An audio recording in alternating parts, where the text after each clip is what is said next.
Here lie the Arizona Cardinals, who with Cliff and Kyler have the best-looking, flashiest bad team in NFL history. Men this attractive should not die so young. They are attractive. They're very attractive. Right? It's a good-looking group. It is. Oh, yeah, what up? Hello. Ahmed Fareed's here, Chris Sims, and you look so cute in your new glasses. Here. I actually do like them. You like them? Yeah, I do, yeah. I think it's an improvement from your normal face. And that's the nicest thing you've ever said to me. Yes. No, I really do. You can pull it off. Thank It's you. actually, All right. it's good. We'll keep them for the rest of this Are podcast. you going to wear them during the Premier League show or something this week? Do you have the guts to do that? I think they're very English. Like, people would be like, oh, that's very English of you. You're right. I will. Robbie Musto wears them. Okay. I'm going to wear them. All right, I good. think Robbie Musto wears them. Yeah. Okay, I'll do that. I have the courage to do Well, what that. does he got to wear them for you to wear them? I mean, Yeah, what I gotta have if he one jumps other- off the bridge, you'll jump off the bridge? Correct. Correct. I don't set the trends. I follow the trends. You just follow the trends? Although Liam wears glasses sometimes. Doesn't Yeah, he? he does. Yeah, I feel like. Doesn't he? Actually, that's a really good question that you're saying. I think He does. He does. Yes. So not always. Okay, though. if Liam does it, I know I can do it. Okay. Because he's been around here a long time. He's lasted. So Yeah. They don't on fire you for glasses. Last time I checked, I don't think they're that Yeah. mean here at NBC. What's up, everybody? What's going on? You know, rate, review, do all those cool things that you do for a podcast. Help us out. Help a brother out. All right. It's the What the Happened podcast. That's what we do on a Wednesday. No Big Phil again. I'm sorry. What is going on here? I don't know. Listen, there's two things. I know last week he legitimately had CBS stuff to do, okay? This week, you don't understand. My dad is the king of scheduling meaningless bullshit to complicate his life. Yeah.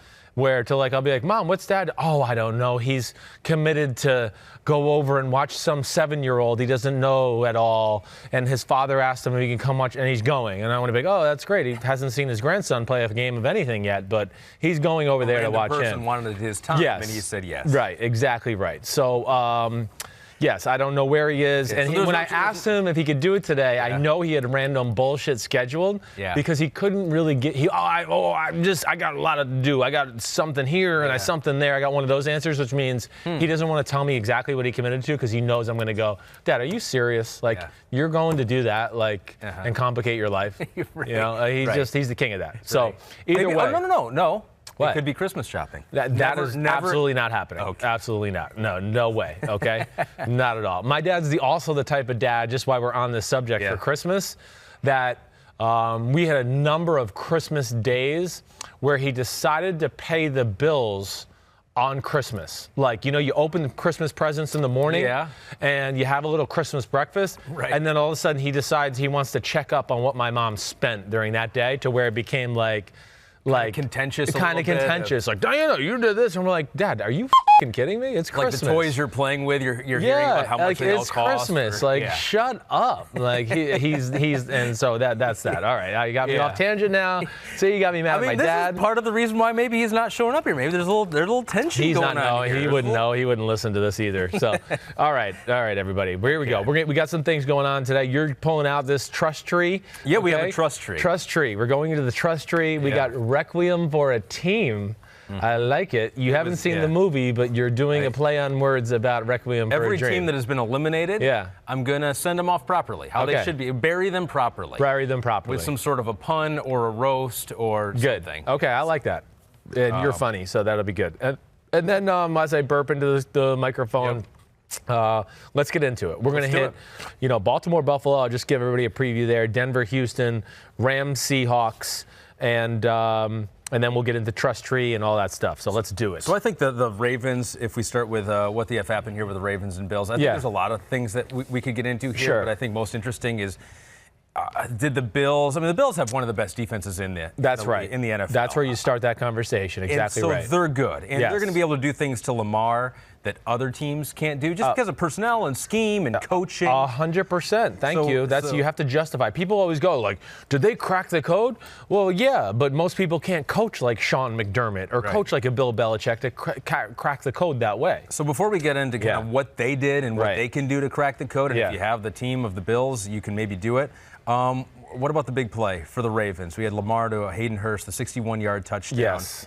Really got them going. Is what they needed at the proper time. Right. So before we get on how the Bills cracked the code of Lamar, how did Lamar finally crack the code of this Bills defense that they had so much trouble? Well, I think, we bring it up and you bring it up because it was the biggest play of that football game. It was 10-6 at that point. And, it was tough sledding up to that point. Now, the Baltimore had gotten 10 points, but on short fields, right? They had an 8-play, 27-yard drive for a field goal to start the game.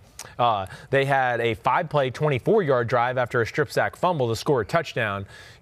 They really played a field position game pretty much the whole game, where Buffalo had a hard time until the second half kind of getting out of their own end there. And we'll talk about Baltimore and their defense because they're special that way too, and it's a big part of why they win games. But to that specific play, it is the Lamar Jackson effect. And it goes into, again, the Buffalo Bills did things in the game just to set up this play specifically where they called the bluff of the Baltimore Ravens a bunch of times during the game. Meaning what? Well, meaning you're not running the ball here. You're going to have to throw it.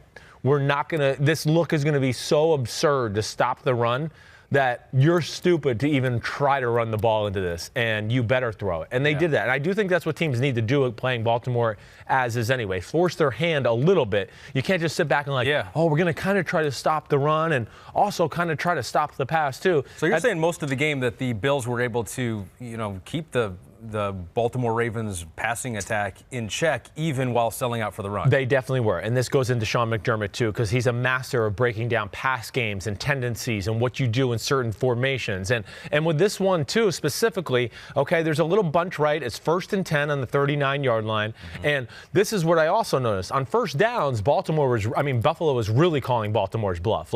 We're not going to let you run it up the middle for 7 yards so you can get 2nd and 3. We're going to try to force you into 2nd and 10. And we're going to put 9 guys right at the line of scrimmage, 10 guys right at the line of scrimmage.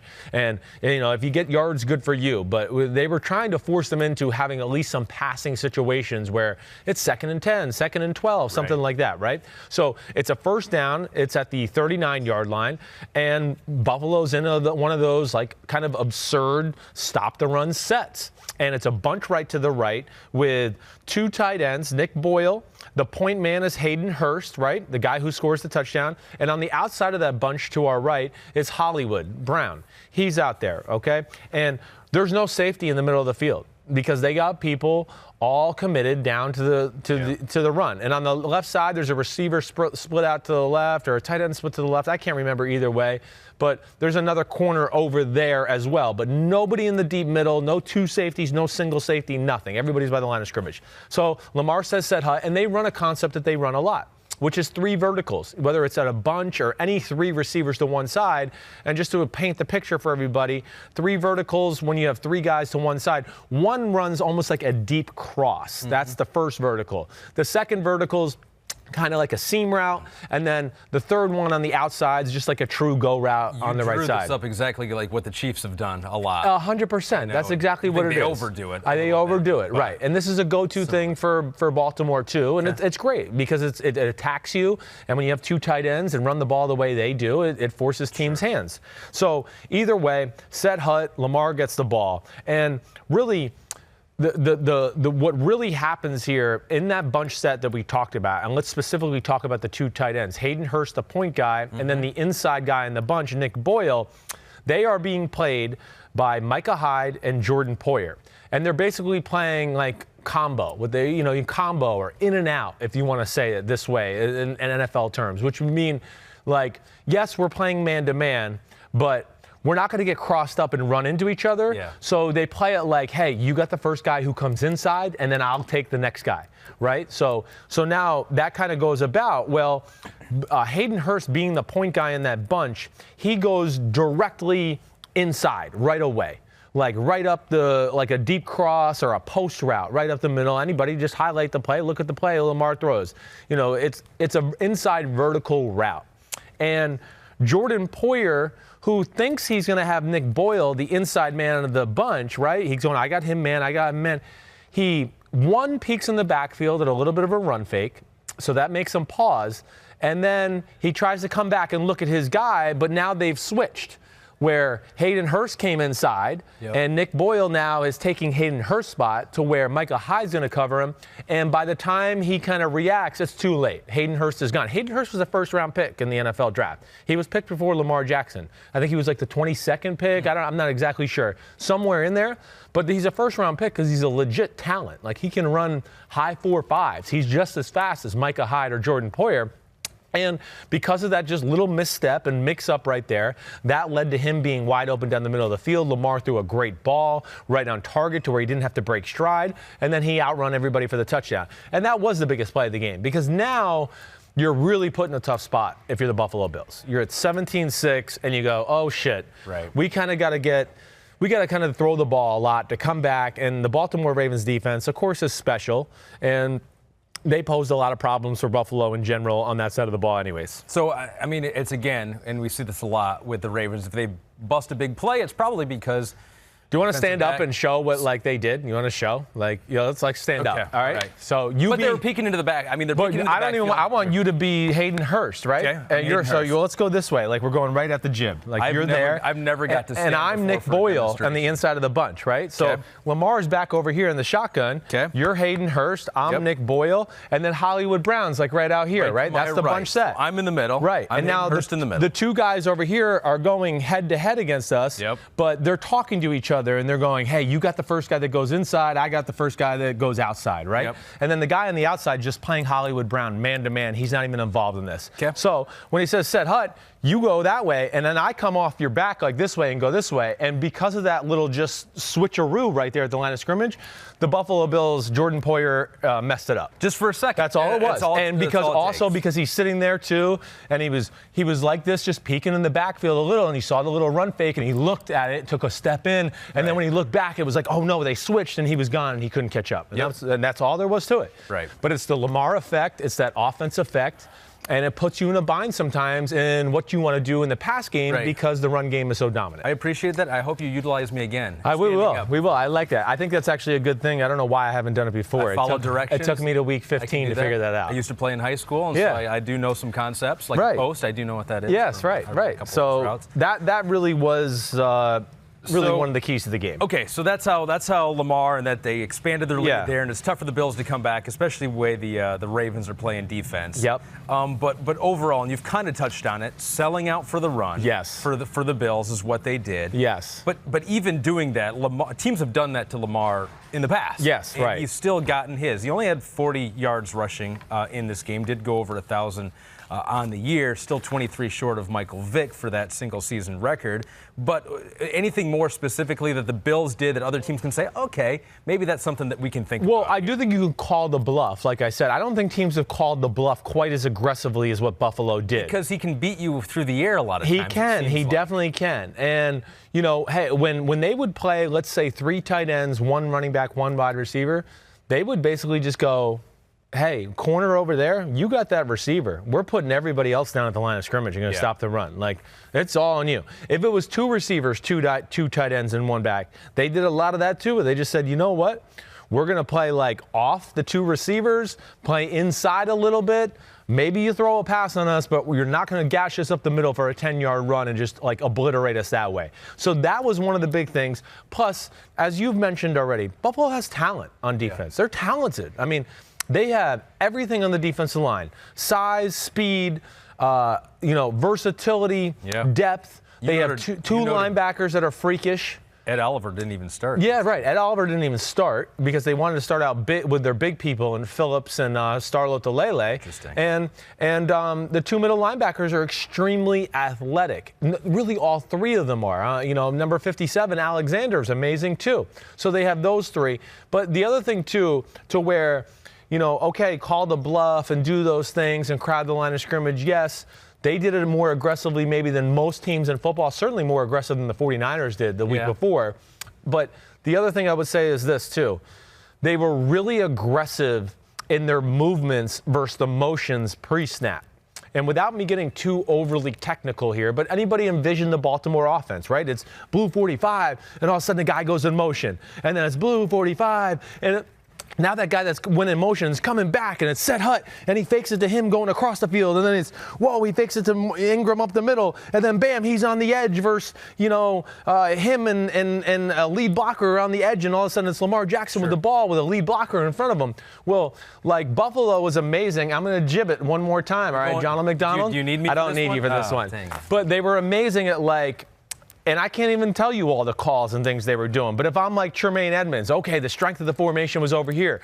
And then it was like the motion was going this way. And they were like, and he would move over here to get over here. And then the motion would go back and they would check it. And they had so many moving parts that, communicating. And I don't know if all defenses can pull that off because Sean McDermott is one of the best defensive coaches in all of football. Right. And Greg Roman did that a lot in San Francisco when I was there with Colin Kaepernick. And what teams would do with Colin Kaepernick, what I think was really effective against him, is that a lot of times they would make him pay. They would hit Colin Kaepernick because a lot of times he's a runner. Yes. And the NFL will officiate running quarterbacks a little differently than they do passing quarterbacks. Yes. Say, even if the quarterback doesn't have the ball, there were times there at the end where Kaepernick was handing the ball off. Right. And it was clear he was handing the ball off. Right. The defense, you're right, was still hitting him and getting away with it because he's so dangerous as a runner. You're like, he's in the running game. I think you're going to see more and more of this. You heard this week. Why haven't we seen I don't know why, but you're right. That's really the big question. Why haven't we? And it's getting towards the time of the year where, it's going to be them playing elite teams. It's going to be teams who are desperate for playoff spots they got to play against, who are fighting for their lives that way, who are going to start going, you know what, the strength of their team's at Lamar Jackson. If they want to run him, then let's make him pay for it. And, you heard Earl Thomas this week talk about they're attacking his legs. Yeah, of course they are.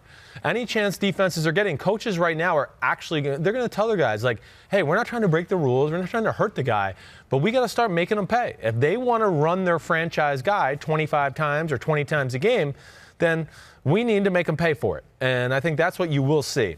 Two other things that I just want to just hit on. One thing that jumps out to me, more than anything, and this kind of just came about while I was watching film, like, is anyone going to get Baltimore behind in a football game? That's the big thing. In this 9-game win streak, nobody's gotten them behind. Like, they're always playing from a position of power. It's always they're in the lead. They're dominating the game flow. Yeah. When they lost their 2 games, especially to Kansas City early, all right, that game was Kansas City jumped out on them and made them play a game that they weren't comfortable in playing, which was like, whoa, we're down 23-6, and now we can't, like, rely on the run game and do all that. And then the next week, the Cleveland Browns didn't jump on them the same way, but at least got them in a position that, oh, wow, you're not going to just be able to, like, bludgeon us in the run game either, where they got up 24-10 and made them play a game that they didn't want to play. But nobody's been able to do that since. Yeah. And I just find that interesting. They play from ahead, and they play in very favorable down and distance situations. 100%. That's what you said, which was different about this game at times when the Bills getting them in 3rd and long and 2nd long. Right. They're always in positive field position, positive down and distance, 100%. Positive game score. That's where I think, like, going forward, and we'll move on, from this side of the ball or wherever you want to go after this. But going forward, I think the one thing that Baltimore has to look at, because I do think people are going to start to replicate some of the things that the Buffalo Bills did. What they did specifically after they started to realize, like, oh, shit, like, we're not going to run against them today. They're good and they're well coached and we're not. They finally said, okay, stop. We're going to stop playing this phone booth game. Let's start to spread them out and see if we can just dink and dunk pass and get them spread out and maybe give ourselves a little more room for the run game. And that way, I think that's the next aspect they need to work on specifically just in case they do get behind in the playoff game or something like that. Sure. He's tough to stop. Lamar Jackson, tough to stop. And I know we've had the discussion, you and Mike debated back and forth on Vick and Lamar. I mean, he's going to break Vick's single-season rushing record next game. He's got 23 yards to go here. I was looking at something. PFF was talking about those 2 quarterbacks. And I saw Michael Vick play, and I saw him play a little bit in college because I was there living in Virginia. Yeah, right. Like Virginia Beach area. What's your thoughts? He was so dynamic. He was special. I know. He's a different. I mean, they're both different kinds of athletes. Right. I think Lamar's more physically imposing than Michael Vick. But I was looking at this. PFF said that Vick, the year that he broke the rushing record, had 49 designed runs. Yeah. Already this year, Lamar has 160. Exactly right. That's why they tried to make Michael Vick Peyton Manning and Tom Brady. Correct. Yeah. Right. And that doesn't work. Baltimore said, no, you're not, Tom Brady or Peyton Manning. We're going to make you Lamar Jackson. Yes. And they went all in on that. Yeah. And that did a disservice. Vick had a strong arm. He was a pretty good passing quarterback when he was right. When he was able to get some guys open, but they just could have used him, I think, so much better. 100%. And they were kind of going that way a little bit. And then, of course, his off-the-field dog incident happened, and it kind of ruined. They were starting to dabble in it a little bit.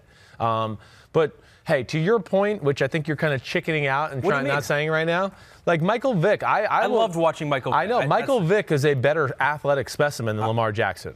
I'm going to say. I mean, how much bigger is Lamar than Vick? He's not. He's not that much bigger? He's not as thick as Michael. He's a little taller and maybe a hair more muscular, like a wiry muscle. Yeah. But Michael Vick, look at his ass and legs. I would say as a physical, athletic, imposing runner, flashy, who can make the most exciting plays, I would take Michael Vick over Lamar Jackson. Yeah, I'm just going to say I got to see Michael Vick in person, all right, a few times. I played against him. Let's see. I think I was 2-1 against Michael. Okay. Damn. Okay. Yeah. It wasn't because of me. All right. But he was one of the fastest people I ever saw on an NFL field. Right. When my 8-year career, and I was on the field with Joey Galloway and CJ2K and other. His speed rivaled theirs. It was that fast. Now Lamar is really fast, but I don't think he's as fast as Michael Vick. Nor do I think his arm is as strong as Michael Vick. Both. Now, we'll see. Lamar's doing awesome, and he's got a perfect fit around him. And we'll never know. We'll never quite know. It's like the LeBron versus Jordan debate. Yes. It can go on forever with no answer. But the big story of this game, just to go back, is the Baltimore defense. Yeah. So, we just got to get to that. Because their defense has progressively gotten better. It has. As the year has gone on. Right. You mentioned you said damn okay in there. Can I play the song just 1 second? If you want it, sure. I want to get it. Every show we got to get it in. Damn. I'm okay. Damn. I'm okay. Yeah, no, I mean, yes. I'm okay. Illegal gambling. Oh, baby. I am Chris Sims. I'm okay. Damn. I didn't even realize I said it. Illegal gambling. Illegal gambling. Matt Judon. Yeah. Another damn okay. Yeah. Because we've given him love on this. Grand Valley State University from my side of Michigan there. Right. He had 2 sacks. He had more quarterback pressures. He's got 28 quarterback hits, 4th most in the NFL. So Matt Judon. Yes. Is becoming a superstar in the game. Would you put him in that category, developing into a superstar type player? I think that's fair to say. You're not there yet. Developing was your key word. Okay. I'm not want to call him no, I will say this. He's a physical dominant presence. When I think about superstar, you got to start making like game-changing plans and plays every other week. But he's certainly a guy that when I turn on the film, I go, look, there's that big on the edge, just ruining run plays, and nobody can move him back in the run game. And of course, he does pop in the pass, as far as rushing the passer every game too. But they just have special people. And I know you've heard me say, I mean, anybody out there, go look at the size of the Ravens D line. Whether it's Chris Wormley, Justin Ellis, Brandon Williams, Michael Pierce. I mean, they got more man meat in the middle than any team in football. And then they got these great corners. And I think just the synopsis of this side of the ball, they physically dominated the Baltimore Ravens, especially in the pass game, and showed them absolutely no respect at the wide receiver position. No respect. Just said, I'm sorry for my language, but they really just said, F you, we're going to get in your face, and there's no way you, John Brown or Cole Beasley, are going to beat me, Marcus Peters, or Marlon Humphrey. And for the most part, they delivered throughout the day. I think Baltimore went into the game with 2 goals. We're not going to let the run game eat away at us like Devin Singletary and do that, because when you do that against Buffalo, it does make their play action and boot game very hard to stop. Mm-hmm. So they did that, and then their second thing was crowd the line of scrimmage so Josh Allen can't run anywhere and do anything magical that way, because that's where a lot of his big plays come from too. So those were the 2 things that jumped out to me more than anything. And of course, they have the talent in the secondary and the big guys, and then the creativity with the coaching on the defensive side of the ball to really screw over offensive game plans. So next up for the Bills is Sunday Night Football. Whoa! At Pittsburgh. Buffalo for the first time in Sunday night in 12 years. Damn. Okay. So I remember it too. 2007 Patriots game. Really? Yeah. What was the final score? I don't know the final score. It was kind of 1. 56-10. Oh, I know the Patriots won. He did just tell me. The Patriots won, though. They went undefeated that year, so that was easy. That was an easy one. Yeah, I was just checking. This will be an interesting game this week. You think? 100%. So where do we think the Bills are? I want to know, who are you going to pick to win that game? Because I don't ever get to hear you pick games, and I would like to know. Right now, Bills, Pittsburgh Steelers. Yep. Number 3 defense in football versus the number 5 defense in football. Who are you going to take? I have, Devlin's been good. He's been better than people thought. Yeah. I would feel comfortable taking the Bills, just because I feel like maybe they found a little something with Devin Singletary. He got 89 yards. They're leaning on him a little bit more. Right. They need something on offense. I do think they have, Josh Allen's magic ability. So you're going Bills. I would go Bills just because I have more faith in their defense than I do the Pittsburgh defense, and I have more faith in Josh Allen making a big play than Devlin Hodges. Yeah, I mean, listen, I look at the defense as being like a scratch. Like, they're both awesome, right? They're both awesome. They're both really well coached. I think the second thing you said is correct. I'm going to take the Buffalo Bills, too, because I just think I'm going to put a little more faith in their offense and Josh Allen than I am in Devlin Hodges and the Pittsburgh offense right now. I'm actually really excited for this game. I love these type of games. Yeah. It's going to be physical. It's going to be 16-13 or 19-17, something like that. But that's all there is to it. I mean, anything else you want to hit on as far as? By the way, that game's got a 36.5 over/under, lowest in the NFL this season. So there you go. They're expecting a 19-17 type game, like I just said. Yeah, I get it. And Pete just got in my ear and said the Steelers are favored by 2 points as of right now. Okay. So we're going with the underdog. Yeah, we are going with the underdog. Okay. So all right. Anything else you want to? I don't think so. We hit it all. Yeah. Josh Allen, I think we're good. They kept him in check. Okay. Poor Josh Allen, though. Man, did he take a beating. Woo. So Josh Allen's a young quarterback, though. He took a beating, but I think he's a promising young quarterback. He definitely is. Shows a lot of big plays and has that kind of Brett Favre-like knack for just making something out of nothing. 100%. Another young quarterback, a rookie quarterback who is popping now, getting the opportunity to play and taking full advantage is Drew Lock. Yes, sir. Did it on the road against Houston, a defense that stymied Tom Brady and the Patriots recently here until the last 3 possessions where they scored 3 touchdowns. We'll get into that in a second. But Vic Fangio said this, quote, "To do that in his first road start against a team that's going to be in the playoffs makes it even better." That is the highest praise that Vic Fangio has given anyone ever, because he's kind of a tough guy. Oh, he is. He's definitely a tough guy. Yes, 100%. He was really good. Over 300 yards, 3 touchdowns. So, and you can kind of gloat a little bit too, because you've been super high on Drew Lock. I've been super high on him. Before the draft, you said he was better than Dwayne Haskins. Right. You had taken him before Dwayne Haskins. I liked him before Daniel Jones. You'd have taken him before Daniel Jones. I would have, and hey, Daniel Jones proved me wrong, so I was wrong about that one. But I don't think so. I think he proved you wrong. I did. Not on taking him before you. Well, maybe not before Drew Lock. You're right. But Daniel Jones has still been better than what I expected, and I was wrong. I can say that. But Drew Lock is for real. Drew Lock is for real. Just, from what I've seen, and again, it's 2 games. I think, this is the first thing I want to say about this. Not only do I think Drew Lock's for real, his talent's for real.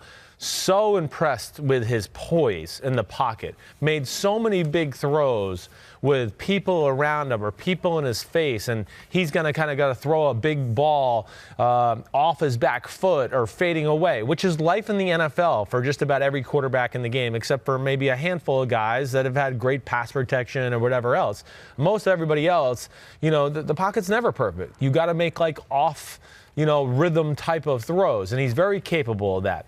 But his talent shows itself. He has a special arm. That's what I liked about him. He can throw it, a million different ways, sidearm, over the top, whatever it may be. When he wants to throw a 102-mile-per-hour fastball, he can hum it in there. And he has great touch, too. And then what I also love, just before we get into a little of the game, is, man, with him, Phillip Lindsay, Noah Fant, Courtland Sutton, Tim Patrick, even Deshaun Hamilton, really, Denver fans have something to be really excited about right now with that group. That is a young core of guys that all those guys I just mentioned are no more past their second year in the NFL. So just think about that in the future. That's special. If I put you on the spot right now, yeah. Denver's 5-8 this year. Yeah. Chargers 5-8. Oakland 6-7. You got Kansas City atop the AFC West at yes. 4. Denver. Next year, you would put Denver second solidly in that division? I am going, as we stand right now, yes, because I think the defense has some young, sneaky talent too. And I know Vic Fangio, and they still got, let's not forget, arguably their best player on their team is not out there in Bradley Chubb. I mean, Bradley Chubb he was in that conversation for best player in their team. He's not even there. So that's freaking scary. I mean, they're probably the second best team in the division this right year. now. Now you think about it, you're right. Games and You're right. Yeah, they just couldn't find their way, and they, of course, they couldn't play Drew Lock early on because he was hurt and all those things. But I think my big thing there, and we kind of hit it, is just, hey, his talent as far as Drew Lock and his arm is a game-changing arm. It really is. He can make throws where you'd go, one half of the league's not going to try that throw. Maybe the bottom 22 quarterbacks in football aren't going to try the throw, but he's going to make it, and not only make it, but like put it right on the money to where you go, whoa, that like if, let's just say Andy Dalton threw it, it was going to be an interception. Drew Lock threw it in there for a strike, and it went for a 60-yard gain. And that's the difference to me. It's minute sometimes, but it's that type of ability that can change a game or change a team for the season. And, hey, the Texans, this is what's weird about the Texans defense. Before you get into the Texans D, real quick, you mentioned Noah Fant. Right. I mean, this is a tight end that has a chance to be one of the top 5 offensive tight ends in that he caught all 100%. 4 of his targets, 113 yards, 100%. And a lot of it was he was being battled at the line. I think in his touchdown he was battled at the line to get off. Yes. And then he made the little post move. And he threw a laser in it, and he just kind of catched it with somebody kind of around him in hands, and he catches it. And you were high on Noah Fant going into the draft. Yes. I think at times you had Noah Fant over early on, I put him in front of Hawkinson. Like when I first watched them, I was like, ooh, I really like the top-end ceiling in Noah Fant. He's shown more. And then Hawkinson got hurt. He did get hurt. Hawkinson was a more developed run blocker. Fant is still a little bit of a work in progress there, but the will and want to's there, which is all I need to see. When I see will and want to, I go, oh, because he's got talent and strength and all that. So the rest is going to come. Yeah. I really like Noah Fant. I'm glad you made me hit on him. And he was able to beat a Texans D, who I'm telling you, a couple weeks ago we talked about the Patriots and the Texans, and at the end of the game, I was like, I don't know, do we read anything into it? The Texans were up big, and then the Patriots scored those 3 touchdowns. I was like, maybe they got tired because the Patriots ran like 80-some plays that game. And I do know one person came at me on Twitter and goes, come on, dude, they were way up and they let the foot off the gas and that's all it was. And I mean, that's likely to be most of it. But they're all over the place all year, then to your point. Then you go and you give up 38 points to Drew Lock, who was very good, and they got some talent there, but the Denver hasn't been doing that to every team in the NFL this year. What's going on with that defense? Well, it's what's been going on all year. It's just, again, let's not forget that Romeo Crennel came from New England. Like, nobody knows New England's offense better than the Houston Texans coaching staff. Yeah. So there is something to that in that game, okay? So you have to take that. Now, all the other games have shown moments of blown assignments, little details being mixed up, like in this game. One of Noah Fant's biggest catches of the game where he's blocking a guy who's kind of covering him man-to-man, but the outside linebacker's too aggressive, and he kind of fakes blocks him, and then he releases up the middle of the field, and nobody's covering him, and he's wide open. And it's a big chunk of yardage there. There's just too many missed or blown little assignments in their pass defense at times. I think they do try to do too much at times on the defensive side of the ball, and then they just don't have a fierce pass rush that they can rely on, like with J.J. Watt and Jadeveon Clowney, who could kind of cover some of those holes the last few years. And then I think that's really their biggest issue. I do want to hit on the Houston no real quick. Yeah. Because that doesn't happen to them either. No, it does not. They don't get held back, and it was 38-3 before they came back and scored late. We talked about before the receivers. They're so fast. Right. And William Fuller was not out there once again. You can't play him one-on-one. So you still have Stills, and you still have DeAndre Hopkins. DeAndre did have a big game. So they didn't really contain him. But did you see anything that they did schematically? I mean, was it more zone? Was it more soft zone for them? What was it? Yeah, they're a zone defense. That's what they want to do. They're a zone defense primarily that's going to dabble in man-to-man just in certain situations or formations where they feel like, ooh, we know what they kind of run here and we'll play man here because I've coached my guys up what to think or what to do. But they really want to play zone. That's what Vic Fangio has always been. Vic Fangio, the other thing that he has always been famous and what I love about him, because he likes big dudes up front too, he keeps his safeties back for the majority of games. He basically calls your bluff early on and goes, I think my front seven can stop your run. I don't need to bring an extra safety in or do any of that. Yeah. And then until you prove otherwise, then he'll adjust. So therefore, like play action passes and things like that are not always there against Fangio because he always keeps the safeties in a quarters or a two deep to where they're never up by the line of scrimmage and doing anything. They're never compromised that way. It's like that Kobe thing. Remember that where they were taking the ball out of bounds? Was it Matt Barnes? And then the ball in his face and he didn't flinch at all? Yeah, right. That's like Vic Fangio on the play action. Exactly right. He's like, okay, I can adjust to stopping the run if you run it up the middle for 8 or 9 yards on me a few times. I don't know if we might lose the game if I got everybody by the line of scrimmage and throw a bomb over my house, or over my head twice a game. Yeah. Then we lose. It's going to be 14-0. So to me, that is the right way to play it this day and age in the NFL. They're talented on the Broncos defense. Let's not forget that. Some props to Kareem Jackson. 100%. Give it to him. Pass defenses. Yeah. Justin Simmons, their free safety, both played all 80 snaps. Yep. Simmons hasn't missed a snap all year. He's played every single He's a snap. really good player and has versatility. He can cover. He can play the deep third, middle, and the safety thing. Kareem Jackson, come on. Had a fumble return for a touchdown, got an interception, and then like almost knocked DeAndre Hopkins' head off one time. It was like the trifecta of perfectness for him probably to come back and be like, hey, up yours, Houston. Thanks for letting me get away. I'm so glad that Vic Fangio is having a good run as a head coach because it took him so long to get that. And he was the defensive coordinator for the 49ers when I was there. So well respected, and I really like these old school coaches in an era in almost every sport where it's the new age. We got to get the next guy. We can relate with the current players better. I love the fact that Vic Fangio is having success. I'm with you, and especially some of the losses they had early on in the year that were so close and heartbreaking that way.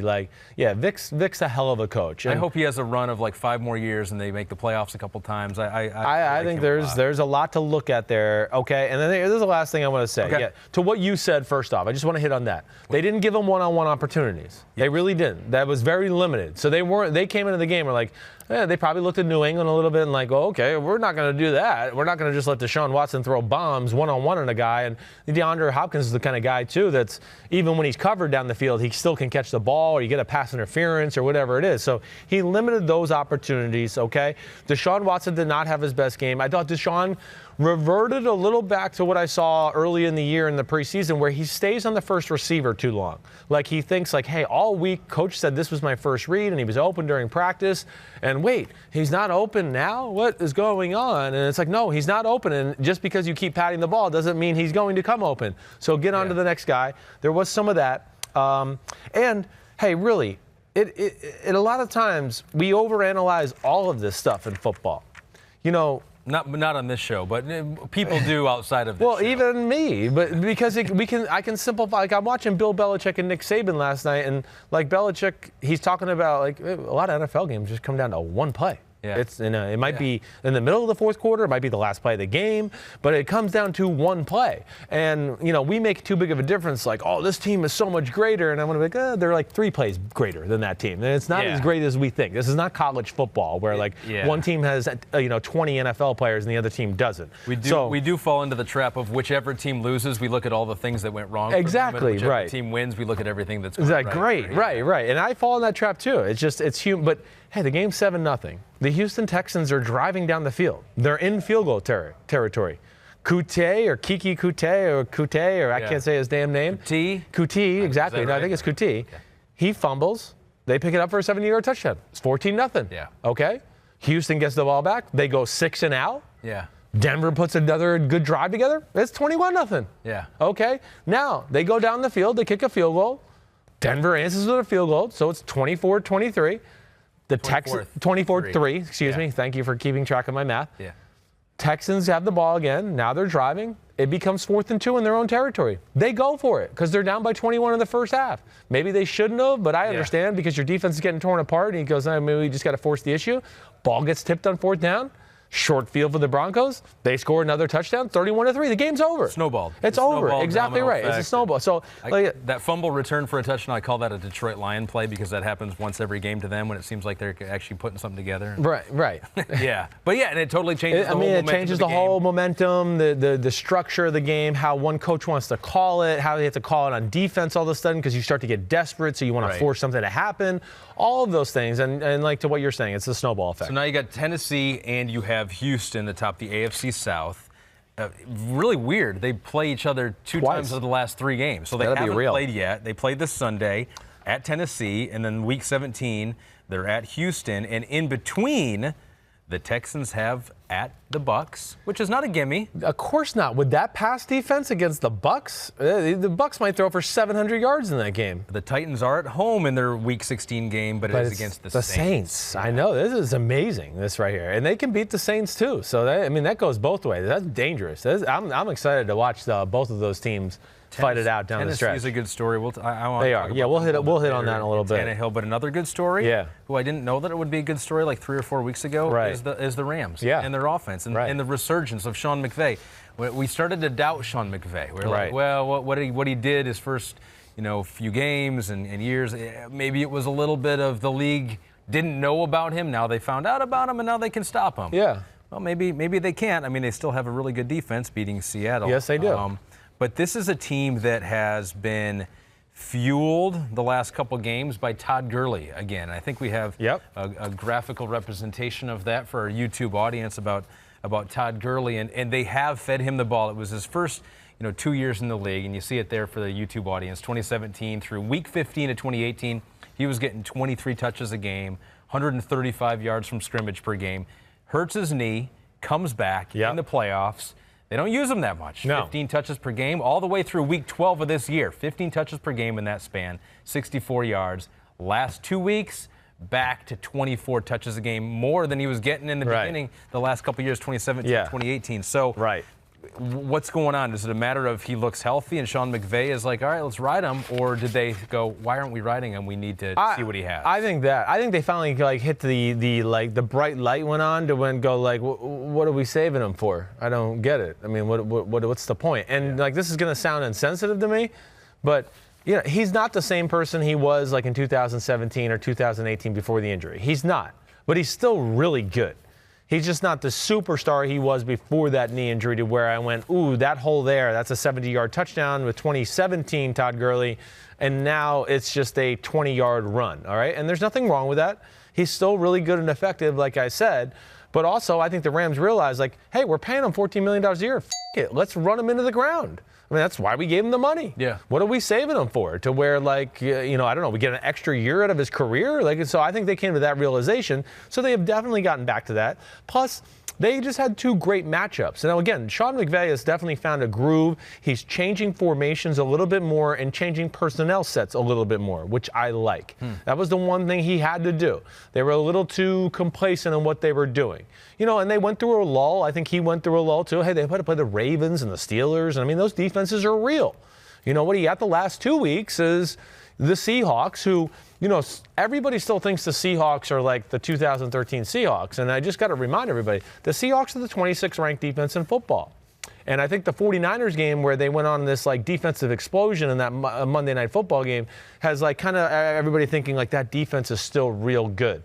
I have people, and I know Pete and I were talking about this in lunch today, where people still think they're the Seahawks, the defense. And I want to be like, no, it's not. It's the offense. It's about the offense right now. And especially, all right, so here's what I want to get to. With the Rams offense. Rams offense, certainly running the ball more formations like I talked about. I do think the bootleg, the play action pass game, the screens, all of that, he's doing a great job of tying that all together with the new personnel sets and the formations and all that too. It seems like they've run the screen and all that stuff pretty much most of the season, though, right? I mean, Jared Goff's been a dump kind of dink, and they haven't really. Lately, it's gotten back to a little bit more like wide receiver screens in the Arizona game. They went to him a whole lot more. It wasn't as many in this game. This game, The bootleg, they came out with that in the run game. But the big thing was this, Ahmed, from the run game. And this could rear its head this week in the matchup they have against the Dallas Cowboys. So when I watched the film, and I watched it this morning, I came away and went, oh, this is what the Rams did to the Cowboys in the playoff game last year. And it's the same defensive scheme. And the Rams, if you remember in that playoff game last year, had 200-yard rushers. C.J. Anderson rushed for 130 yards, and I think Gurley rushed for like 115. And it's because, wait for it, neither one of these defenses do enough. They don't do anything. They play 3-deep zone, or they play little man, or they play Tampa 2. Yeah. And when you do that against Sean McVay, and this is kind of what happened to Arizona too. Arizona was a little too predictable. You're going to get screwed. Sean's too smart. So what they really did, without me getting too technical here, is they ran at the bubble the whole game. What's the bubble? The bubble is the shade nose. All right, so let's stand up, and I'm going to use you again. I get to be used again. Okay, right? The shade nose. You're there. You be the nose tackle, okay. And I'm the center. Do I have to get in like a 4-point stance? Yeah, no, you don't have to get there. But the shade nose is like this guy who's on like the shoulder edge of the center, okay. right? I'm not standing right in front of you. I'm standing just to a your little shoulder. to the shoulder, okay. And now there's usually the guard who's uncovered, right? And then there's a guy outside, head up on the tackle. So they ran at this bubble. That's why we call it the bubble. The whole game. That's basically what they did. And they ran the plays they wanted to run at that bubble, and they made sure they got to run to the bubble no matter what. So, sometimes you think, well, why doesn't Seattle set it up the other way and put the 3 technique out there and put the bubble there? Well, that's great. But what Sean McVay did is he goes, well, they're going to play one of those 2 fronts. If the bubble's here, then I'll tell the tight ends to shift over here, and now we've got our strength against the bubble again, and we have numbers in the run game, and the guard's uncovered, so now he can hit you and go free up to the linebacker. And they screwed him with run game design because of their predictability. So now Seattle is forced to do some different things with their linebackers and safeties because they're worried about that. And then you know what happened? Oh, hey, you, look, there's a bootleg. He's wide open. Oh, play action pass. He's wide open. And that's really, to me, was the theme of the game, let alone I worry about Seattle's defense. I've worried about them almost the whole year. I don't know if we've talked about them on every podcast, but I've said it on Paul a bunch of times. They've gotten blown up in some big games. They can't cover. They can't cover. And if they don't have Clowney at 100% and Ezekiel Ansah, it's a big issue because they need their D-line to dominate and screw things up, right? My old the play-up stat, right? Yeah. They need that to save their secondary. And here's their last problem. They don't have enough corners. I mean, they don't have enough corners. Nico Thorpe was hurt for the game. They played a game with 3 corners. And really, for the most of the game, Ahmed, the Rams put out 4 wide receivers sometimes, and the Seattle Seahawks were playing 4 defensive linemen and 3 linebackers versus it. Right. I mean, you're just not going to – this is the NFL 2019.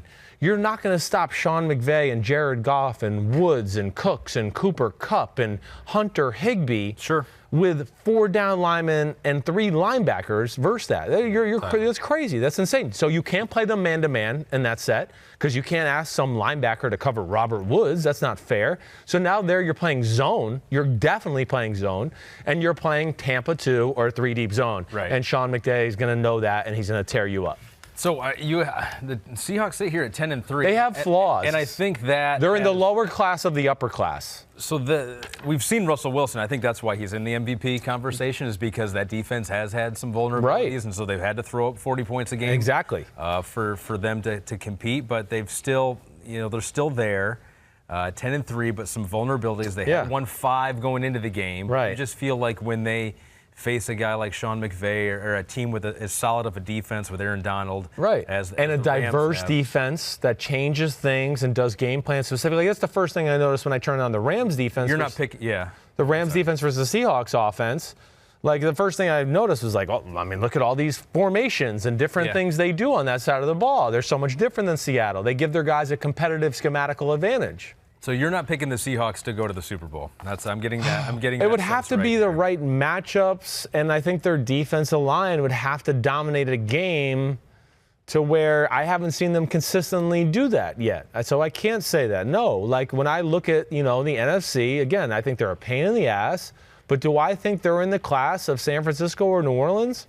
No, I do not. I think they're in the next group down there. I really do. I'm sensing that you're gonna predict them to get an early upset, be upset. Well, early, like if they had because if they play the Rams, if they get in, I don't know if they will. If they have to play, Packers. If they had to go to Dallas, Minnesota, they could lose to Dallas. They could beat the Packers because of this. They could beat the Packers because they might be able to bludgeon that shitty-ass Packers run defense to where they can control the clock, keep Rodgers off the field. The Packers don't have the receivers to necessarily expose the Seattle secondary. So to me, it's those type of matchups that have to happen. But no, I do not think they're in the class. I would be shocked, even with Seattle at home in Week 17, if the 49ers lost to Seattle up there. I really would be. And I know they already beat them, but I don't know if the way they beat them is truly realistic going forward. Right, and we cannot stop talking about the Rams. You've mentioned them already a little bit, but every time we discuss the Rams, we have to have a debate on Jared Goff, and we have to just go into whether he's good or not. Well, yeah, I mean, because I still feel like he's one of the most interesting players in the league because he has thrown up those 500-yard games. Sure. But those are games where I was looking at some of the numbers here. So what they do with him, and Sean McVay certainly, Goff benefits from having him. Goff has the most yards off play action than any quarterback in the league. Right. So they definitely keep defenses on their toes. No doubt. With the coaching. The play action and boots are huge. You know who's second, by the way, in that? Second most yards from the play action? Is it Jimmy Garoppolo? It is Kirk Cousins. Kirk Cousins. Okay, yeah. I would have been up there. I would have gotten exactly right. No doubt. And yards after the catch for the Rams, there's no other team. Actually, there's no other quarterback that has more yards after the catch yards than Jared Goff. Okay, so are you going to give Jared the credit there, or are you going to give the receivers the credit? Exactly. But then you also talked about last week against Arizona, nobody threw it shorter the whole week in the NFL than Jared Goff did in that game. So again, we're not going to give Jared Goff the credit. Jared Goff is good. Like I've always said, he's good. But is he all that they need him to be? You're right. No. I mean, no. Is there all he needs to be? Yes. You're right for the most part. There's just going to be those handful of times every year we're going to go. Super Bowl, maybe. Well, yeah, that's what I mean. There's going to be 3 or 4 games every year we're going to go, can he carry them through this moment? And that's been very 50-50 at this point of his career, less than 50-50, really. So, again, I like Jared Goff. I know people don't think I like Jared Goff. I do. But just when people try to tell me because the Rams went to the Super Bowl, Jared Goff's one of the 5 best quarterbacks, I go, no, that's a dumb narrative. I'm sorry. And that's where I find it my job to fight dumb narratives that are out there. That's what I try to do. In his defense about the yards after the catch thing, the Chiefs have more. They're the only team with more than the Rams, so that's an Andy Reid. You want that. That's what you want. I could see. Listen, I hear you. Saints are third. Okay. With Drew Brees and Sean Payton, and the 49ers are fourth with Jimmy there you G go. and Kyle. So it's funny. It's like all the really well-coached offenses are near the top of that list, and so that shouldn't necessarily be an indictment on Jared Goff just because he's got a pretty good coach with a pretty good system around him. I agreed, and I think the context of that is again, I think Jared Goff, Breeze, they throw a lot of short passes, and that's how the game's designed. Garoppolo throws a little bit of both. He throws it aggressively down the field, throws short passes too. I think probably where his stat gets skewed is Shanahan's amazing in the screen game. Yeah. So there they get that. And then the other thing is to throw Mahomes in there. Listen, Mahomes is a different animal. Mahomes gets the benefit of that. Yes, they're pretty good at screens, but because everybody's 95 yards downfield because they're scared of him throwing a 95-yard bomb over their head. Yeah. So now the guy that runs the shallow cross after 3 guys are running bombs, he's wide open and gets to run after the catch. The ability to throw deep so is what opens it up through his talent. His talent has opened that up, not the system and the coach is the difference there. That's a good distinction. Okay, thank you. Did you like that explanation? I did like that one. That makes a lot of sense. All right, anything more on that one? No, I think we're good. Okay. Rams D played really well. Russell Wilson did not play his best game. That's all I wanted to say. Russell Wilson missed a few throws, and also when you get back into plays and things like that, hey, when you're down, 14-3 and you're driving and you go for a 4th and 2 and your receiver drops the ball, And then on the next series, you have a 3rd and 7, and the tight end drops the ball, and then the team goes down and scores again. You're in deep shit. It's the NFL. 3 or 4 plays are going to matter. And a game like that, to where clearly the Rams were the better team on the field that night, and the Seahawks needed to make those plays to hang around to see if maybe they could make something happen to actually win the game. But then they fell too far behind to where it didn't matter at all. And Russell Wilson's been playing against an offensive line that hasn't really protected him that well the past couple of years. Nope. He's the second most blitzed quarterback in the NFL to Jameis Winston, so they're bringing pressure on him. It's hard for Russell Wilson. He's produced despite that. Yes, it is hard. Well, and they blitz him because their offense is not overly complicated either. Yeah, so where teams kind of know, like, oh, they're not like going to scheme us to death. They're just going to like send people on a go route, and Russell's going to have to throw a money ball, and he does a lot of the time. But I did think, though, just to end it up, Russell played, I thought, one of his more poorer games the whole year. You do think? I do. Yeah. Okay. You know, despite those drops that weren't his fault, there was a number of other plays where I went, oh, this guy's open, and I don't know what Russell's looking at, or he kind of panicked in the pocket a few times for no reason, and little things like that. Where, you know, listen, you don't see him do that a whole lot, but I did think this was one of those nights. And we've done this 10 times. Rashad Penny hurts them too. What do you mean? It really hurts that he's out for the year. Like, it really hurts them because Chris Carson's a pounder. I love Chris Carson. He's great, but like he's not going to make that extra guy miss to get a 40-yard run. He'll break a tackle. He'll break a tackle and make a 1-yard run, 6 yards. Yeah. That's where he's great. But he doesn't have the speed to like, oh, the hole was big, now there's a safety in the hole. Can he make that guy miss? No, he's going to run him over and maybe get 3 extra yards. And it'd become a 12-yard game. Rashad Penny was that type of guy. It was a great complement to each other, where he could go in there, make that guy miss, and all of a sudden you go, whoa, that was a 40-yard run. And not having him will hurt them in the screen game and the run game. Wouldn't that be funny if Seahawks fans are like, oh man, this guy's a bust, and then they lose and they're like, oh man, this guy's out. They're going to realize that it's going to hurt them. Okay. All right. Are we really done? Yeah, we're done. I'm sorry. I can't help it. I just I don't watch all this film for like. You did the work. I know. I got to get it out there. I 100% agree. And then I also don't want people to like watch it and go, wait, you never said anything about this, and I'm going to go, well, damn, I watched it, but I didn't get a chance to say it. I wrote it down. I was going to say it, but Ahmed wanted to do something else. Yes, right. All right. Here we go. I am doing a really cool thing. I know you know about it. My Campbell's Chunky Chats. Oh yeah. I've really enjoyed it so far. Chunky Chats presented by Campbell's. Really cool. Everybody knows Campbell's Chunky Soup, okay? I mean, come on. It's been around since we've been around, right? I mean, I can remember growing up watching Campbell's Chunky Soup. You're sick, it makes you better. Well, what, it's 100%. I'm a soup guy. I am a soup guy. I can confirm that. Right. We're like, what time was doing the pod? It were like 2 o'clock, and you're like, well, 2:15, Chris is eating soup. Yeah, right. He's got double-fisted soups in his hand. But throughout the rest of the season, I'll be sitting down with former NFL players as we discuss the many ways that football is family, which, hey, I'm always a fan of that, and I'm really grateful that Campbell's is going that route and making me a part of it. In the latest episode, I interviewed former Pro Bowl wide receiver Santana Moss and asked him about one of his final college games. I want everybody to see this clip real quick. One moment stands out the most. It was senior day in college. That was my last game at the Orange Bowl. Right. And I remember them walking me out, and I got emotional. And I didn't want to see them. I didn't want them to see me cry. Yeah, I didn't want them crying because I tell myself. I know that's a tough moment. I had that too. Yeah. Football. Right. That's how I believe that to this day. And I said, Mom and Dad, thank y'all. Right. And I went out there and put on the show. It was a performance second to none that I ever done as a University of Miami Hurricane. But it was for them.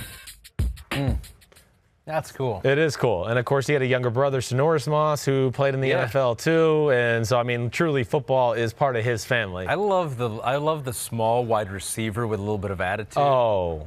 There's nothing cooler. Smith, right. There's nothing like it. They're fearless. They'd fight anybody. They were fearless over the middle. But to hear the whole thing, head to NBC Sports YouTube page.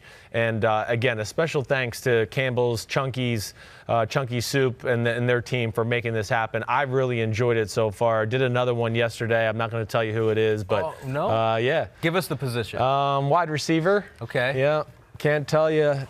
A deep threat? Deep threat. A little more of an intermediate kind of guy. And he's got a really cool story because he's missing fingers now in his part of life. Wow. Yeah, I'm not telling you who it is, so you have to tune in to the next one. He's missing fingers and is wearing like a Terminator hand. Okay. Have you seen Terminator? I have not. All right. He's wearing a mechanical hand now with one finger. Okay. Wow. Yeah, it's amazing. I feel like I should know who that is. But honestly, I didn't know the story either until they told me I was coming. I didn't realize this accident had happened. But it's been really cool so far to do that. And hey, to speak to that, senior day when you're in college and like you're getting ready to play a big tough football game, and then that moment hits where you run out of the tunnel and you got to go hug your mom and you're like, man, this is my last game in the stadium. Oh man, is that emotional? Wow. Like that was hard. I remember we were getting ready to play Texas A&M and I was fighting tears back like. So I was trying to let's not break down and cry right now. I can cry after the game. This is a big game. It's not the toughest moment for a football player in his career is when he's crying on the field. And it's not even that you're worried about that, but you just don't want to wear your emotions out either before a game that's going to be emotional. Totally. Right? Yeah. But I was at Notre Dame for the senior day. Oh yeah, you were there. And we had saw it. We had Dalen Hayes on the broadcast who walked, but he's coming back next year. Right. But he got a little emotional seeing some of the guys out. You spend every day with those guys, right? It's different. Okay, I want to do a little something here. You talk about the trust tree. The trust tree. And what's the history of a trust tree? The trust tree is like, like I would talk about like a quarterback with a receiver where I start to go, oh, this quarterback, like he's officially gotten the trust tree with Tom Brady. Somebody like that. Do you go by a tree and just talk about how much you trust each other, or what's the deal with it? No, well, it's like there's the circle of trust from Meet the Parents, right? Yep. Meet the Fockers. I can't name any of these movies. I know you haven't seen any of them. I know. Is it a line from Old School? And it's the trust tree when Frank from Old School, Frank the Tank. He is at psychological evaluation with his failing marriage, and he starts to tell them why his marriage isn't working, and that his mind wanders about what women's underwear may look like. Yeah. And they start to look at him weird. He's like, wait, I thought we were in the trust tree. The trust tree. Right, and that's where the trust tree comes from. Okay. Right. We should have gone over this before the podcast. I think it was better to do it right now. Okay, I think this is perfect. Good. Okay, so here we go. So we got the trust tree. Yes. And what I want to do here is we're going to list like 7 things. Yeah. And whether you trust them or not. Okay. And we're going to place them on a Christmas tree. You can't see this, but I've drawn a Christmas tree here on YouTube. Special. You might actually be able to see that. It's a nice Christmas tree. And what I want to do is the higher up this thing is on the tree is the more you trust it. Hey, I'm into my ornaments. Like my special ornaments in my house have to be in a special spot on the tree. So speaking of ornaments, there is a special ornament out there that was tweeted in by one of our fans. What? Going to our YouTube audience right now. That is you. That is Chris Sims throwing with no helmet on the run on a tree. It's an ornament of you. Did you know you had that? I had no idea. I'm honored, though. I really am. At the official Bride W? At the official Bride W. Man, that's really cool. You didn't know that? You had no idea? Nope. Yeah, throwing lefty. Throwing on the correct foot for throwing on the run, right? I mean, it's accurate. Yeah, you're right. Yep. I'm really honored to make your Christmas tree at the official Bride W. I do think there's a goatee. I don't think so. I think I see something. Yeah, you're right. I used to flirt with the goatee. Oh, you did? A little chin music every now and then. So I didn't look like I was 24 when I was 24. You know what's funny? Man! I saw that with the goatee, and I did search Chris Sims goatee to see if there are any pictures out there of that, and there were not. There was not? There were not. Okay, good. So I thought that was just a mistake, good. but now we've confirmed. Wow, I'm actually really honored there. I can't even lie. Okay, totally. So we have the tree. We're going to put the Chris Sims ornament at the top of the tree because I trust that most of anything. Big trust. Big trust. Thanks. But, okay, let's start with Matt LaFleur and the Green Bay Packers. How much do you trust Matt LaFleur in the playoffs? First time in the playoffs, leading Aaron Rodgers and the Green Bay Packers. You know, they've had a pretty good regular season by all accounts. Yes, they have. Maybe a rough, rocky start before the season began with, the push and pull of the quarterback and the coach. But now at this point, how much do you trust, and where on the trust tree would you place Matt LaFleur in the playoffs? Man, I do have trust for Matt LaFleur. I do. I want to say like upper middle. Okay. Is that okay with you? Like, I don't want to put him at the top there yet, but it is upper middle.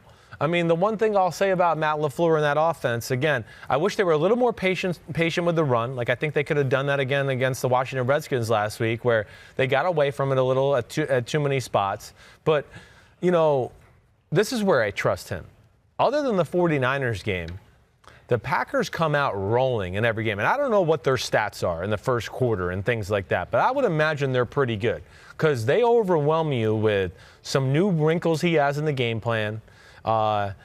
And they're aggressive, too. It's not like, oh, we put a new wrinkle in to throw a 5-yard pass. It's like, no, we put a new wrinkle in so Rodgers can throw a 60-yard bomb. Sure. And all of a sudden you look up and you're like, what? We're down 14-0 on the road in Lambeau or whatever it is. That's what they do. And they had those opportunities in this game and didn't really take advantage of it. So he'll run the ball. He'll design some plays like that. Always has a few screens to go with it as well. Yeah, I do trust him. Okay. My big thing with Green Bay is there just enough weapons in the offense in general to beat the elite? I know they're 10-3 and they're really good, but they are in the lower class of the upper class, like I would say Seattle. Aaron Jones has been good. I mean, he's been good. They need to feed him a little bit more, I think. You think so? I do. Even more. I mean, his stats, if you're running for only 16 times for, let me just get it right here and pull it up. If you're running for 134 yards. You're not running it enough. I mean, what is that yards per carry? Well, I don't know. I'm not going to be able to figure it out in time, but that's a lot. All right? I mean, what is that, 9 yards a carry? I mean, roughly? We're waiting for Pete. Pete's usually right on top of it. Oh, yeah. Pete did him a little italitis. This is the longest he's ever gone. Like, he can find when someone Come was on, drafted, Pete, hurry up. Like Holy cow. What is the average? Just get your phone calculator out that I see your face in the phone all the time. This is really taking a lot longer than I 134 divided by 16. I would have. Okay, it's 8 yards a carry. I'm all right. Forget it. It's a little over 8 yards a carry. It's 8.7, 8.8. I'll beat him there. 100%. I know. 64 times 2 is 128. 16 goes into 64 4 times. Math show. It's 120. I'm right. 8.375. Okay, so I was off by 0.4. But that's pretty good. Thank you.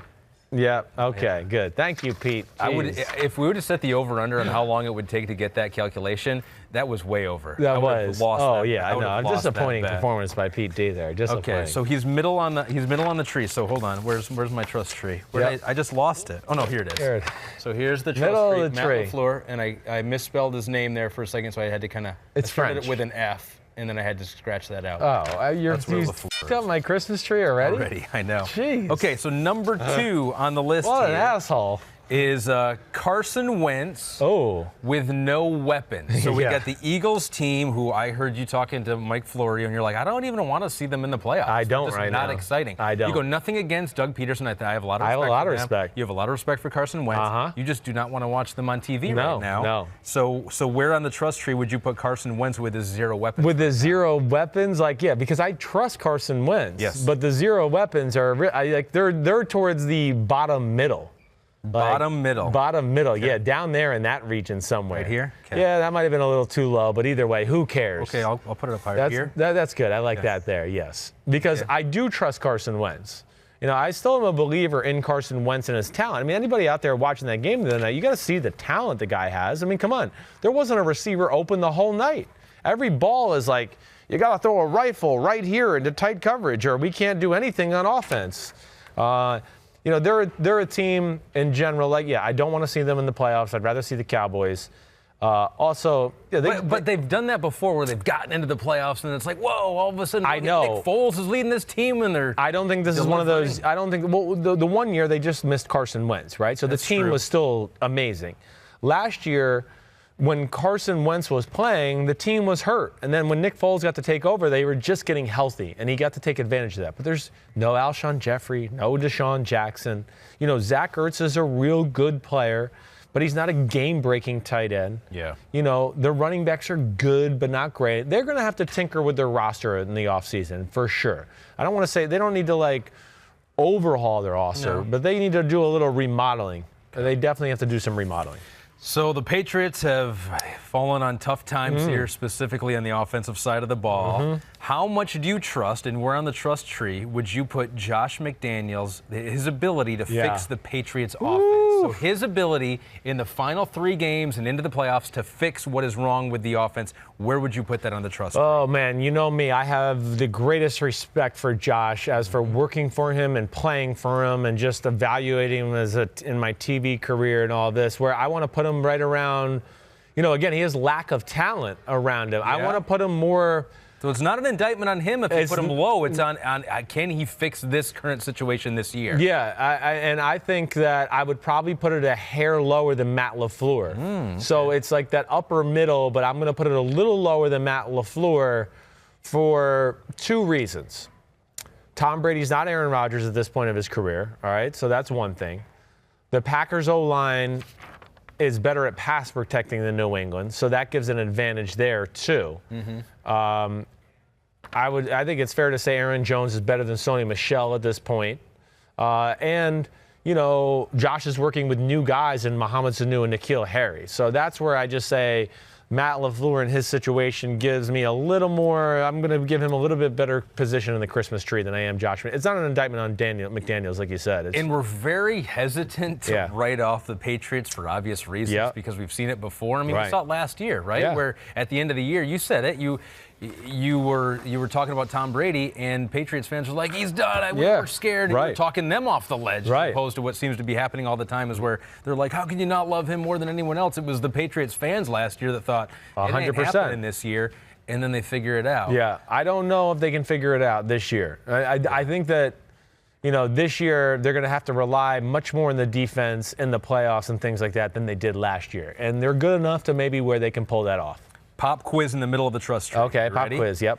Since Week 7, the Ravens have scored touchdowns at the highest rate per drive in the NFL.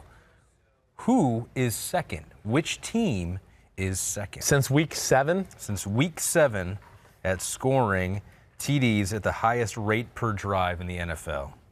Who's number 2? I'm pulling up. I would have gotten this. Get the teams. I am. I'm pulling up the teams as I sit here right now.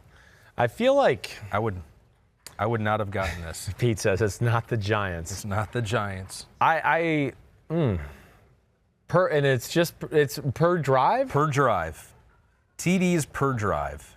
I know you're going to come somewhere out of left field to this one, and I really almost want to say the Tennessee Titans. Oh, you got it. You nailed it. Yeah. I thought you might go there. Yeah. And that's not cheating. I'm just on my standings right there. You just were on the teams. You were on the teams. Yeah, but they're on fire right now. Ryan Tannehill, Tennessee Titans. Yeah. Whose first start was Week 7. So since Week 7 with Ryan Tannehill, this offense has been really, really good. I did kind of do that in my head, too. I was like, wait, he's 5-1 or 6-1 in the starter. I was like, it's around that time. So I did play that angle as well. I would have guessed 49ers. I would have made them.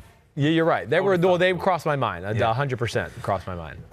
So where do you place Ryan Tannehill versus the Texans in those 2 crucial games? You win them both. You got the division. So how much do you trust Tannehill in those 2 games versus the Texans? Like, I want to put him in the bottom upper part. Okay, so like up here somewhere. Oh, so you're above everyone so far. Yeah, I am. You trust him more than Matt LaFleur, the Josh McDaniels to fix that I offense? Do. Yeah, okay. From what I've seen, first of all, the man's on fire. Yeah. I mean, he is on fire. And when I say that, and I watched this film just before we started the podcast, like his throwing is off the charts right now. Every throw is on the screws. It's piss missiles all over the field.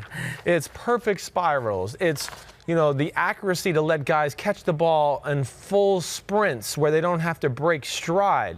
It's throwing in the tight windows. His ability to move and run and be tough in the pocket. All of it is great. Last week, just to hit this real quick, was the first game I went, they played through Ryan Tannehill this game. They didn't play through Derrick Henry. Mostly it's been Derrick Henry. Oh, here's a shot from Ryan Tannehill. Derrick Henry, shot from Ryan Tannehill. This game this past week against Oakland, it was shot from Ryan Tannehill. Here, Derrick Henry. Shot from Ryan Tannehill. Here, Derrick Henry. It was a different formula. And they're doing more on offense because he's giving them more confidence on offense. Him and A.J. Brown, man, that's a nice little combo right now. That's really nice. I mean, A.J. Brown's a lot like that Deebo Samuel guy in San Francisco. They have a lot of the same characteristics. Tough, physical, they're weapons. Ryan Tannehill has 11 scrambles this year. 11.4 yards per scramble, better than Lamar Jackson in his scrambles. Well, hey. So Lamar has more scrambles, but still 11's quite a bit. Hey, I mean, look, Ryan Tannehill was a wide receiver on scholarship at a SEC school in Texas A&M. He will be, tells you. Here's my bold prediction. Yeah. He will be in your top 13 next year for top 40 quarterbacks in the NFL. He's definitely going there, 100%. So I mean, right as we are right now, he would have to shit the bed. Your gut. I know you haven't looked at it, but where would your gut be? I mean, top 10? Yeah, I think somewhere between that 8 and 12 range is pretty fair. I think you're right, somewhere in there. Yeah. Okay, so it's been phenomenal. Yeah, he's been really good. And he's just been hurt in the past. You know, he hasn't had the fully healthy years. He's always been pretty good when he hasn't been on great teams, and so it's fun to watch him.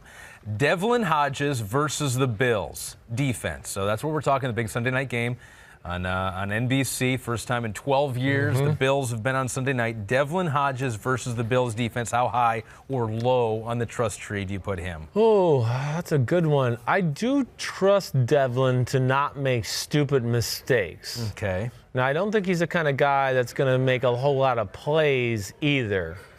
But I think he also realizes, like, he has a Super Bowl defense. And so within saying this, I'm not saying, like, he's not going to tear it up this weekend. But you trust him not to screw it up. To screw it up. Okay, so where would... I'm going to put him in between McDaniels and Carson Wentz. Okay. Somewhere in there. You know, I don't think they're going to give him a whole lot of opportunities to mess the game up. I think they will try to win like I said, a 16-13 and 19-17 type game. Okay.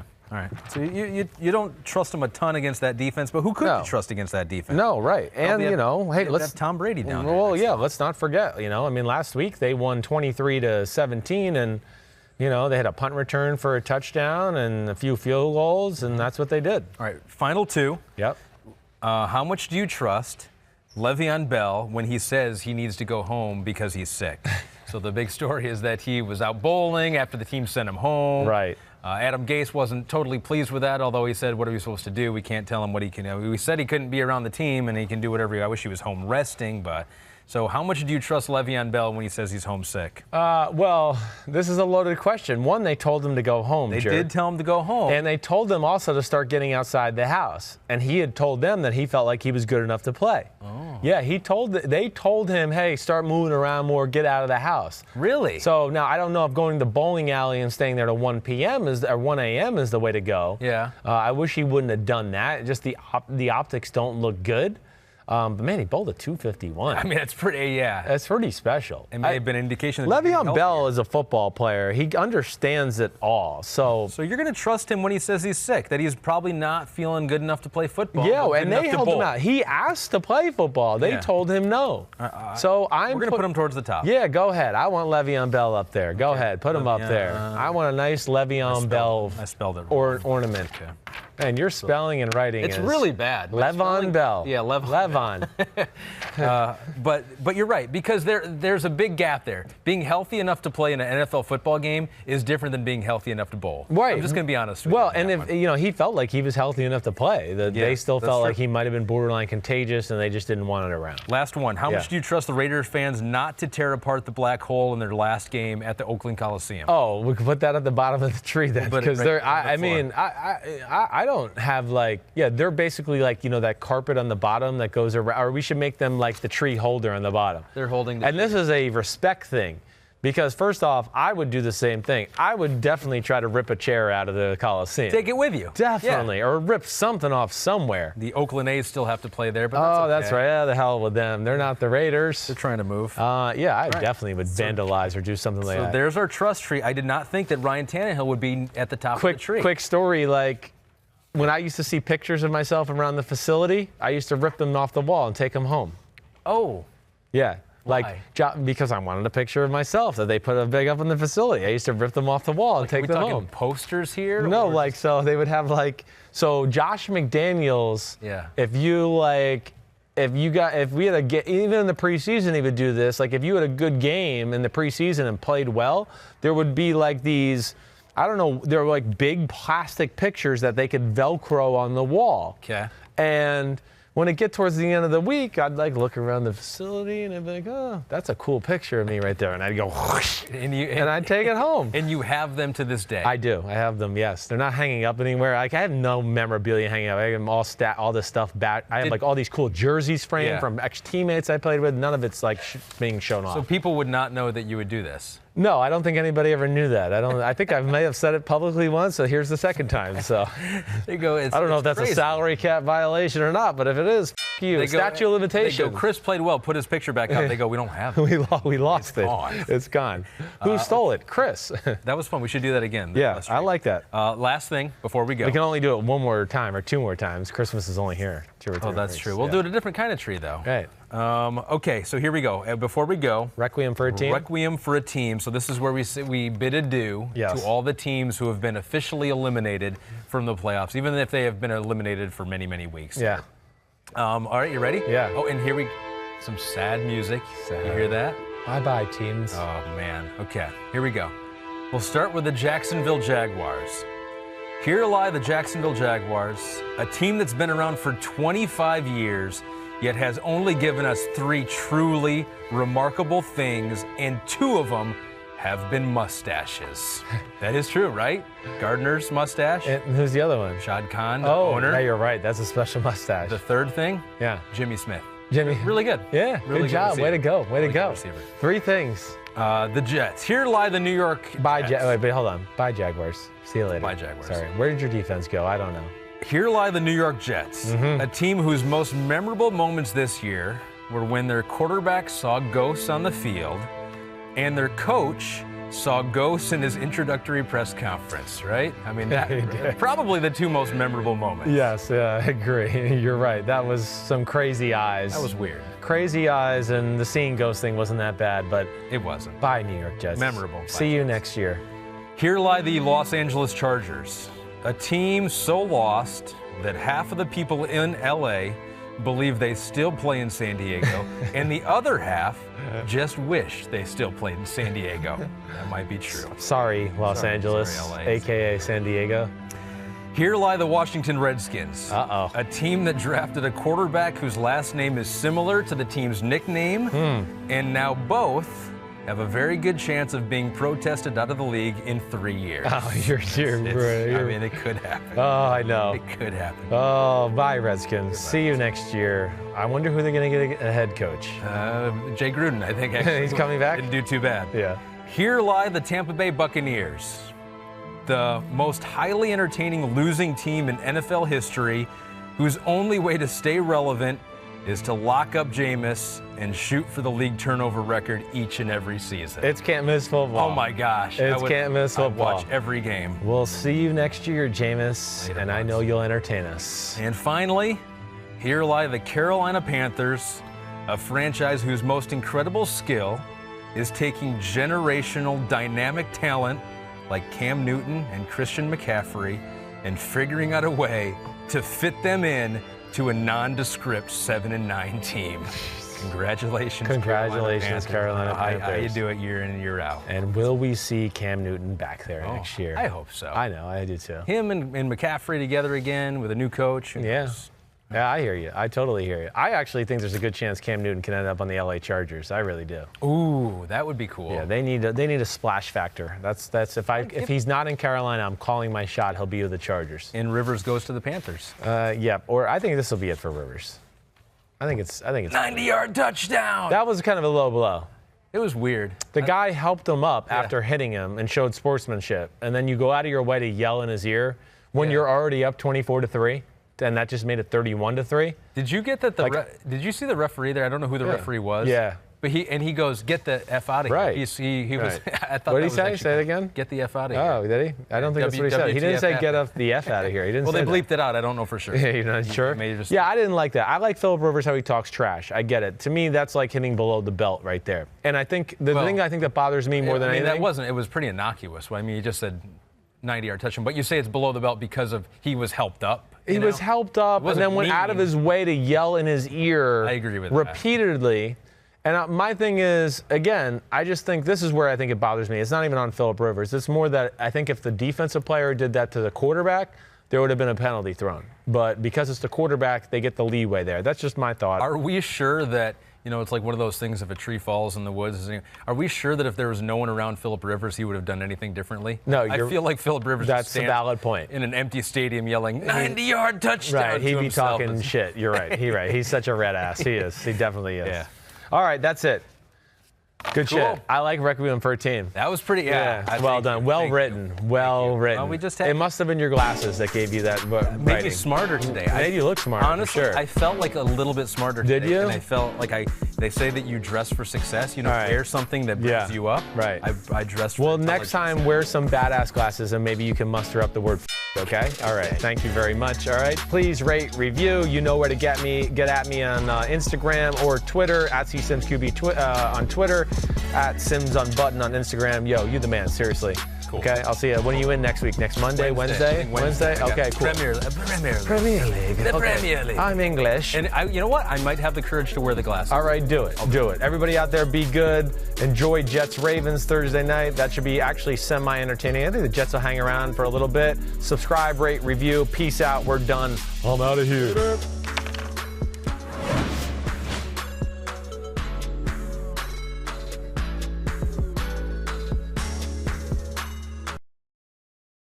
Yo, what's up? Come on, man. Subscribe on YouTube to Chris Sims Unbuttoned Podcast. I need you. Please hit the subscribe button, please.